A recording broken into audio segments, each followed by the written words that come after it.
आइए देखते हैं second learning outcome, write a program to demonstrate except block without exception.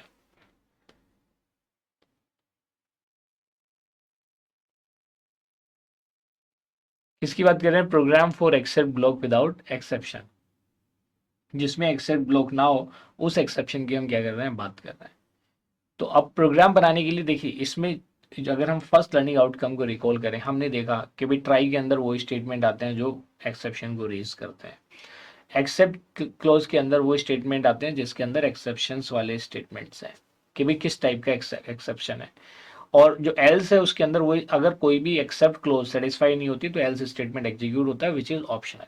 लेकिन अगर हम except block without exception use कर रहे हैं, then it must be the last except block. अगर आपके पास कुछ ऐसे एक्सेप्ट ब्लॉक आप यूज कर रहे हैं जिसका नेम एग्जिस्ट करता है या उसका ब्लॉक एग्जिस्ट करता है, तो ये क्या होना चाहिए? It should be the last one. क्योंकि अगर आपने इसको फर्स्ट यूज कर लिया, मान लिया फर्स्ट में ही आपने accept block without exception use कर लिया और बाद में आपने एक्सेप्ट ब्लॉक यूज किया विद एक्सेप्शन, तो फिर जो पाइथन इंटरप्रेटर है उनको रीड नहीं करेगा, वो उसी पे क्या कर देगा? स्टॉप हो जाएगा, इजंट इट? तो इसी तरीके से इसको हमें बड़ी प्रिकॉशंस के साथ यूज करना होता है। और जो मैंने आपको की पॉइंट में मेंशन कराया था कि इसका यूटिलाइजेशन हम मतलब प्रोग्रामर के लिए ये यूजफुल नहीं है, क्योंकि इसकी वजह से जनरल हो जाता है और फिर प्रोग्रामर का टाइम और वेस्ट होता है टू रिविजिट द कोड। ये क्लियर है सभी को? तो आइए इसका प्रोग्राम बनाते हैं, then we will understand it with the help of tracing.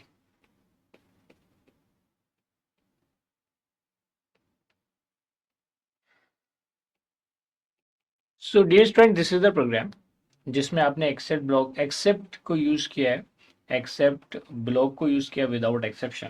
तो ये क्या है आपका? ये मैं एज ए कमेंट दे देता हूं, this is accept block without exception, without exception.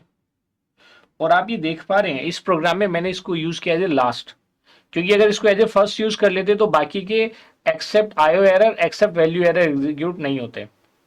अब देखिए इसके अंदर एरर है कहां, let us identify the error. हमने ट्राई ब्लॉक के अंदर एक फाइल को ओपन किया जिसका फाइल का नाम है abc.txt। अब लेकिन इस abc.txt फाइल की जो हम बात कर रहे हैं, से this is the abc.txt file. इस abc.txt फाइल को कौन फाइल ऑब्जेक्ट पॉइंट कर रहा है? f object is pointing to this file, ठीक है? ये abc.txt है, f ऑब्जेक्ट इसको पॉइंट कर रहा है। लेकिन हो क्या रहा है कि अगर मैं रीड लाइन मेथड को यूज कर रहा हूं, तो रीड लाइन मेथड किसके थ्रू एक्सेस होगा? That will be access by f object. और मैं यहां पे उसको किससे एक्सेस कर रहा हूं? I am accessing it by f। तो ये क्या हो गया? एरर आ गया।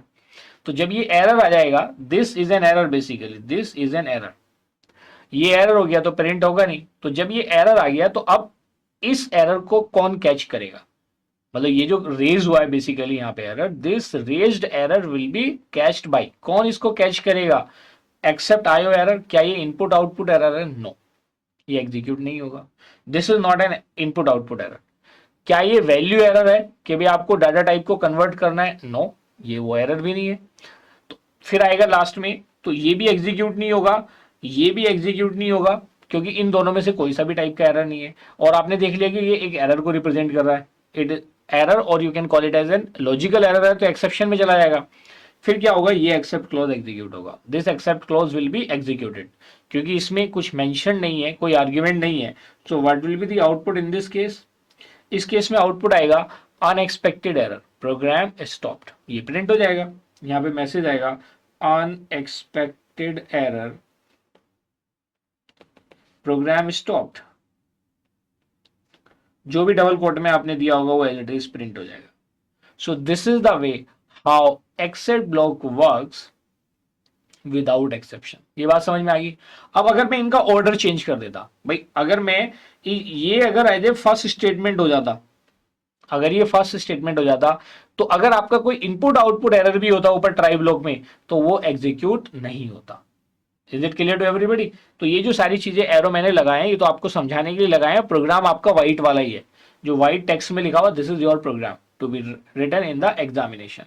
अगर वो आपसे कहता है कि भाई आप with the help of a program explain करिए except block without exception, so in this way you can explain it. तो देखिए else का यूटिलाइजेशन ऑप्शनल है, ये मैं आपको पहले भी बता चुका हूं जो हमने प्रीवियस टॉपिक्स किए थे.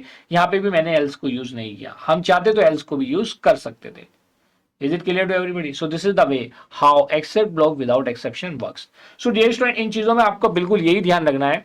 ट्राई के अंदर वो स्टेटमेंट आएंगे जो रेज करेंगे एक्सेप्शन को, और exceptions are the logical errors, और वो कब अगर करते हैं, they occurs at run time. Keep it in your mind.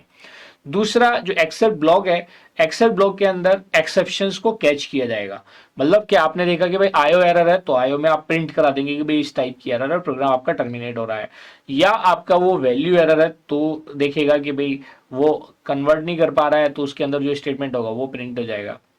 या अगर आपको लग रहा है कि आपको समझ में नहीं आ रहा, तो कई बार प्रोग्रामर क्या सोचता है कि कुछ को लिस्ट कर देता है जो उसको पता है कि ये प्रोबेबली अकर कर सकते हैं, तो ये मैसेज रेज कर दे. जहां पे कुछ ऐसी अनएक्सपेक्टेड सिचुएशंस आ जाती हैं, जैसे आपने एसिंक्रोनस में देखा था, array out of bound, I mean उसमें देखा था कि भाई आपकी जो मेमोरी है वो फुल हो गई, इस टाइप के, या हार्डवेयर फेलियर आ गया, तो वो किस में चले जाएंगे, एक्सेप्ट क्लोज में. तो इसीलिए एक्सेप्ट ब्लॉक को यूज किया जाता है, एक्सेप्ट ब्लॉक विदाउट एक्सेप्शन को यूज किया जाता है कि अगर कोई अननोन एरर आ जाए तो वो कहां पे कैच हो, in the except block without exception. Is it clear to everybody? So this is the way, dear student, how except block without exception program works. So in this way we have achieved our second learning outcome. Now you are able to write a program to demonstrate except block without exception.